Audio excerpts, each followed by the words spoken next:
English medium schools Jagan ఉన్నప్పుడు free ఉన్నప్పుడు ఈ కార్పొరేట్ స్కూల్స్ అన్ని ఫీజులు తగ్గించినాయి. పిల్లలు తక్కువైపోయారని చెప్పి కాంపిటేటివ్ వరల్డ్ లో ఆయన ఫ్రీగా ఇంగ్లీష్ మీడియం ఇస్తున్నాడని వీళ్ళు తగ్గించారు. ఈ రోజు ఆ వ్యవస్థ లేదు కాబట్టి ఎత్తేసారు కాబట్టి ఇంగ్లీష్ మీడియం ఇప్పుడు వీళ్ళు 40 దగ్గర 60, 50 దగ్గర 70 మళ్ళీ తీసుకొని మళ్ళీ పెంచుతున్నారు. ఈ 4-5 ఏళ్లు ఇలాగే ఉంటుంది దోపిడీ. అంటే ఒక కుటుంబంలో ఇద్దరిని చదివించడానికి అయ్యే ఖర్చు అంతా 80-90 వేలు. అలాగే వైద్యానికి అయ్యే ఖర్చు అంతా కుటుంబానికి 1,60,000. అంటే 2.5 లక్షలు వీళ్ళ ఆదాయానికంటే డబల్.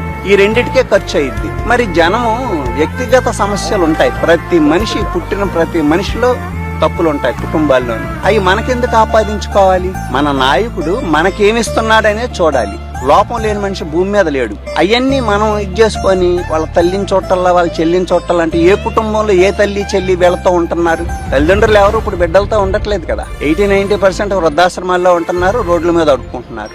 మరి అలాంటప్పుడు దానికి అన్వయిస్తూ ఆంధ్ర ప్రజలు అలాంటి చేసినందుకు ఈరోజు రిజల్ట్స్ ఇంతకుముందు నేను ఇక్కడే కూర్చొని చెప్పాను చాలా ఇబ్బందులు పాలవుతాను.